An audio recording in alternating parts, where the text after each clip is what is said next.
আপনার জন্য পরের প্রশ্ন হলো, আল্লাহু আকবার। নিচের কোন বিদ্যা জাদুবিদ্যার অংশ? এ জ্যোতিষবিদ্যা, বি স্বপ্নের ব্যাখ্যা শাস্ত্র, সি পূর্ববর্তী জাতির ইতিহাস, ডি গণিত শাস্ত্র।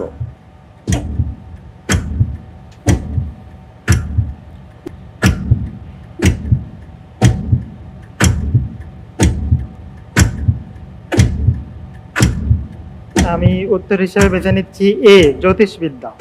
জ্যোতিষবিদ্যা ফেস করে দেব। জি। লক করা হোক এ জ্যোতিষবিদ্যা। আপনি যে উত্তরটি দিয়েছেন এ, আপনার উত্তরটি সঠিক উত্তর। আলহামদুলিল্লাহ।